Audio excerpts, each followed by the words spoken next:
Hi, I'm Araba. And I'm Christina Collins. Welcome to African Lifestyle. Today on African Lifestyle, we have a different show for you all. And we invited our own Jomo Stavelfield, director, producer of African Lifestyle, to join us in this discussion. We'll be right back. Looking for a place that has all your African needs? The Live G Fashion Boutique in Prince William County is just for you.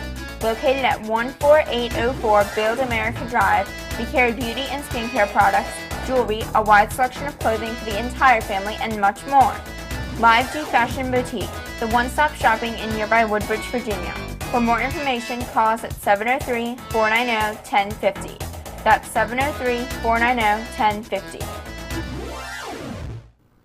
Gainesville Family Dental Center is a state-of-the-art facility with deep ties to the African community. GFDC staff regularly travels to Africa, providing dental care to many who cannot afford a dentist. This type of dedication is the core of our belief that everyone, regardless of circumstances, deserves a beautiful smile. Gainesville Family Dental Center, 703-368-1272. Tricon International is the link between Africa and the rest of the world. Tricon is at the front line of emerging markets with products and services for the 21st century. Tricon shipping and brokering are our flagship services, and we have developed a direct link from the Washington, D.C. area to most of West Africa.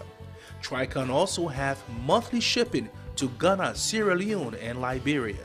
Tricon International, 703-405-3118.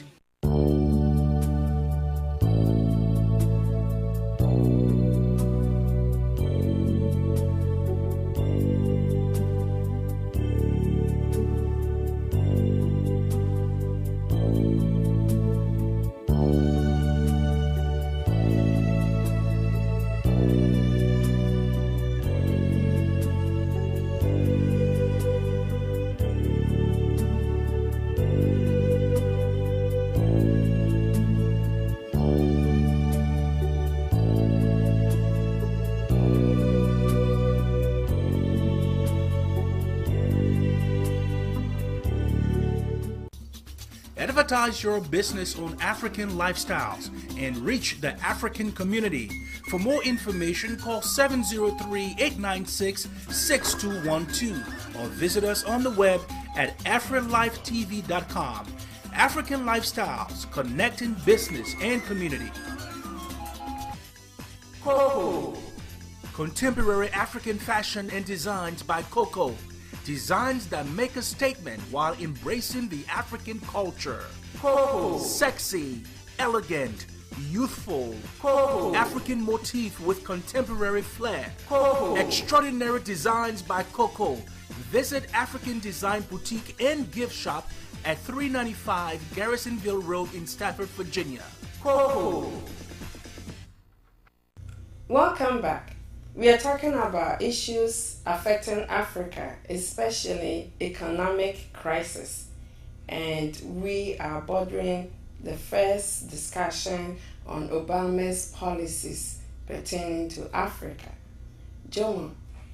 Well, you see, Obama, lots of Africans all over the country, all over the world for that matter, we holding our breath to see what policies or what issues Obama are going to come out with towards Africa.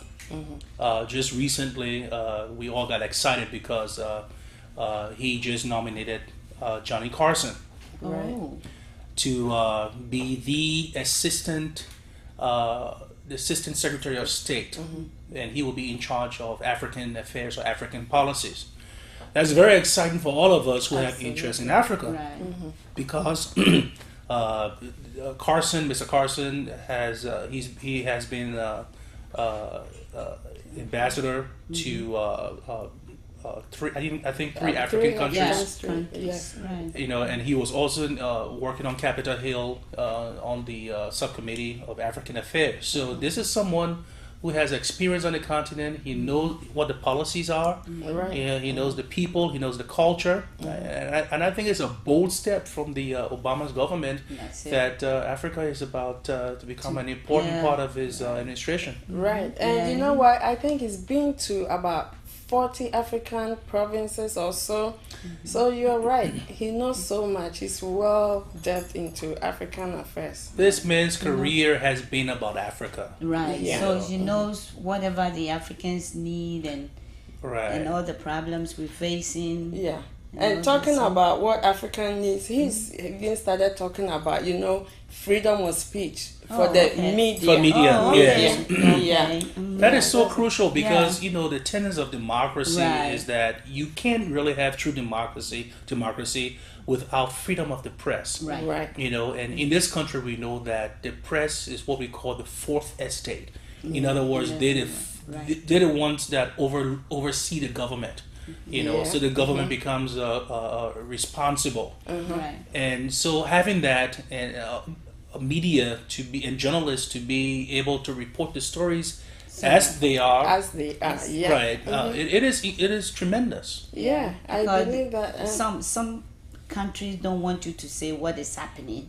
You can't open your mouth. No, And right, all right. this, which is not right. Yeah, you the only know? thing the media can do is to say good things Things about about the the government, yeah. whether Right. they're It's doing not right good. or not, and that's It's wrong. not good at all. And he also mentioned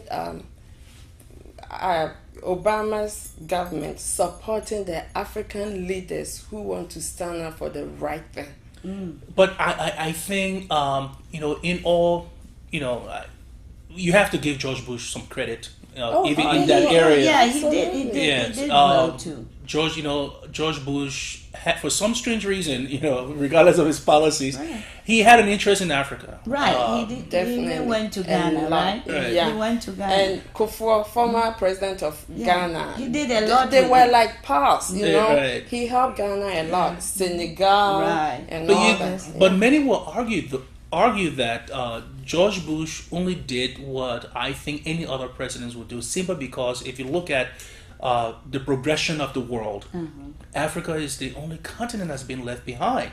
We have all the natural resources, Oh, yes, Yeah. we do. but why are we not doing well as know. other nations, other continents? And so I think George Bush, I don't think he was a bad guy. I mean, some of his policies are I questionable. love George Bush. The I only love thing- Obama. I love George Bush. Yeah, too. well, The only thing was the war thing. That's all. I think. Well, I disagree with that. I think it's more than just the war. I mean, some of his policies yeah, were just yes. absolutely horrendous. right, but Yeah. the most important one that people didn't agree was the war too. The war set on a lot of on the American people conscious, on people in the world. It set on our conscience, and it was a big issue. The arrogance, of the American The superpower. arrogance, Right. yes, that's know. it, which Obama is trying to change. right. America is superpower, Right. but we Still- got to do the right thing and follow human rights and all that. Anyway, enough about Bush. Yeah, ECOWAS is trying to help Africa. Right. Like before off screen, you were talking about this Indian guy the Nobel Prize winner, Yes. who brought the idea of this micro loan. Right. You Right. see, and in Liberia, I heard that there's this lady called Amelia who got a loan for $83. Right. She cracks rocks for road building, and then she went to get more loan to do Yeah. extra. How Isn't can that somebody? amazing? She's clever because how can somebody just use $85? Right? $83. $83 to create something in like Africa, that. it's big money. It's It not is though, $83. but to create such a business. Yeah, but the microloan, Africa is so ripe for that concept. Yeah, it's about time. It is, and most of the business people, overwhelming majority of the business people in Africa, they are small mom and pop operation. Yeah. And do you know something that I also saw was the Kenya. In Kenya, these ladies has formed an association, and they give themselves some loan. They get a big loan from the government, and they give it to the association give it to themselves, and they create small businesses for themselves. I saw it in which wasn't bad. And those microloans, the reason why they work is because most of these countries, the economy is so localized, and so the money stay within the community. You know, and so I mean, and Africa countries across the continent, they are ripe for this idea of the microloans, and it's amazing that we haven't really embraced it years and years and years ago, because I think what I've been proven very successful in building small businesses. Yeah, because when I went to Ghana recently, and it's not a recent thing, it's always been there. Almost every home you see a small store. Even my mom, in front of her store, she has a salon in her house, you know.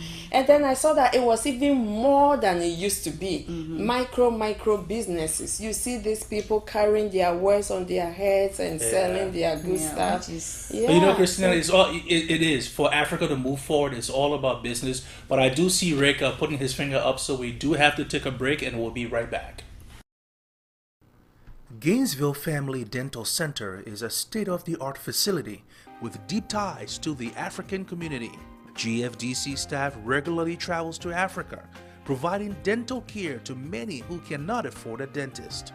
This type of dedication is the core of our belief that everyone, regardless of circumstances, deserves a beautiful smile. Gainesville Family Dental Center, 703-368-1272.